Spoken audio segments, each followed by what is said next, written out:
Pour lui, le mandat du président national du RDPC est échu depuis 2011 et il n'est plus qu'un président de fait. Léon Teller Onana a multiplié des sorties depuis quelque temps pour dénoncer à la fois l'illégalité et l'illégitimité en l'état actuel d'une éventuelle candidature à l'élection présidentielle d'octobre 2025 de Paul Biya, aujourd'hui âgé de 92 ans, dont presque un demi-siècle passé à la tête du Cameroun. Jusqu'où peut aller ce militant presque rebelle du RDPC? La justice camerounaise, face à l'évidence, peut-elle se surpasser? Nous poserons ces questions et d'autres à notre invité Léon Teller Onana. Léon Teller Onana, bonjour. Bonjour Jean-Bruno, bonjour. Pourquoi avez-vous assigné le RDPC, le parti auquel vous appartenez, devant le juge des référés? Tout simplement pour le respect des statuts. Vous avez peut-être le souvenir que j'ai longtemps appelé le président national de notre parti à tenir un congrès, tout simplement, d'abord pour des questions de rajeunissement de la hiérarchie de notre parti et aussi pour permettre à ce qu'il y ait un débat interne sur l'orientation à la fois du Cameroun, parce que nous gérons le pays depuis pratiquement 43 ans et c'est important pour un parti politique de faire son propre bilan. Dans votre assignation en référé, vous dites que Paul Biya, votre président national, n'est plus qu'un président de fait. Effectivement, tout simplement parce que depuis le dernier congrès en date, c'était tenu en 2011. Et si vous avez lu la dernière sortie du secrétaire général du comité central du RDPC, il l'a bien précisé que c'est depuis 2016 que le bureau politique s'est réuni, encore que j'ai demandé à avoir également les fiches d'émargement qui prouvent que ce bureau politique s'est effectivement tenu et me prouver également que ça rentre en droite ligne avec les règles, le règlement qui appelle justement ce bureau politique-là à se tenir, parce que c'est important de savoir que au RDPC, il y a un quorum qu'il faut atteindre pour que les décisions du bureau politique puissent être validées, valables.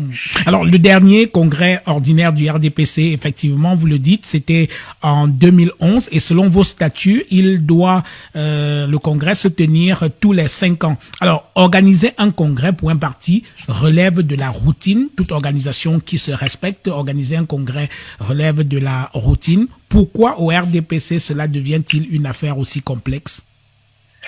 Je ne dirais pas que l'affaire est complexe. Je pense que c'est une question de volonté, en fait. Alors, le RDPC a fêté le 24 mars dernier ses 40 ans d'existence et vos camarades, un peu partout à travers le pays, ont appelé Paul Biya à être de nouveau candidat pour un nouveau mandat à la tête du Cameroun. Et c'est ce moment-là que vous choisissez pour multiplier des sorties pour disqualifier une éventuelle candidature de votre président national. On vous a envoyé? Personne ne m'a envoyé. Les jeunes qui demandent au président de se représenter, ce sont ceux qui bénéficient de certains privilèges. Les jeunes de ma génération, bref, ma génération ne l'a pas appelé. Ma génération l'appelle à se reposer. Ma génération l'appelle à prendre le temps pour lui. Tout simplement, nous allons faire de lui une bibliothèque et nous ne voulons pas que Paul Biya, qui est la bibliothèque, soit incendiée.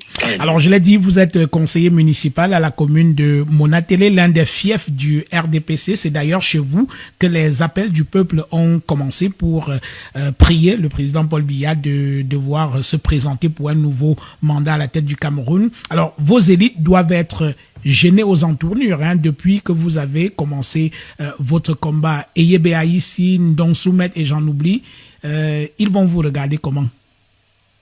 Ils vont me regarder comme un jeune qui s'exprime, parce que nous sommes dans un parti démocratique, on est le Rassemblement démocratique du peuple camerounais. Moi, je n'ai rien contre ces aînés, je les respecte individuellement. Maintenant, ils peuvent avoir des positions divergentes, ce que je respecte. Maintenant, si ce que je dis sort du cadre, il faudrait qu'on me le fasse savoir.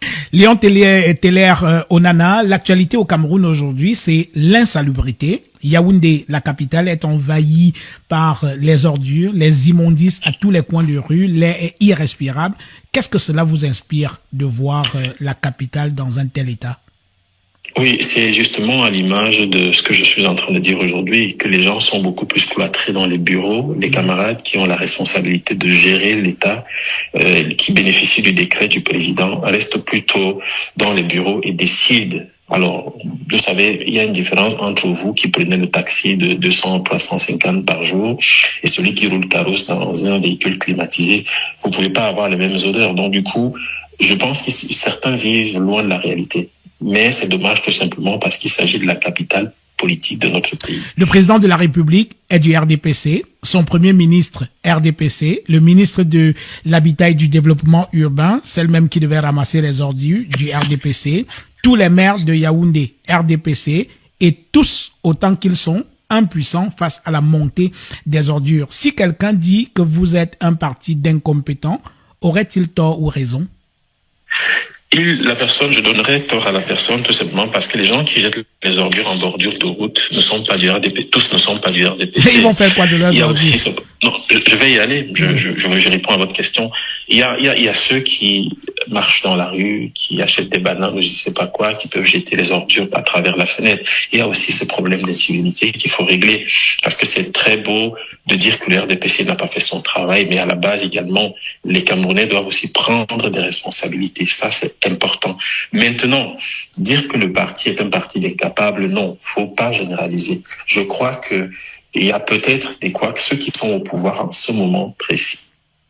La nouvelle équipe qui est là actuellement n'arrive pas à manager tel que cela se doit. C'est pour ça que je vous ai dit que l'appel au Congrès, c'est pas seulement pour modifier les statuts ou alors pour élire un nouveau bureau national, c'est pour régler ce genre de questions-là. Léon Teller Onana, merci. C'est moi qui vous remercie.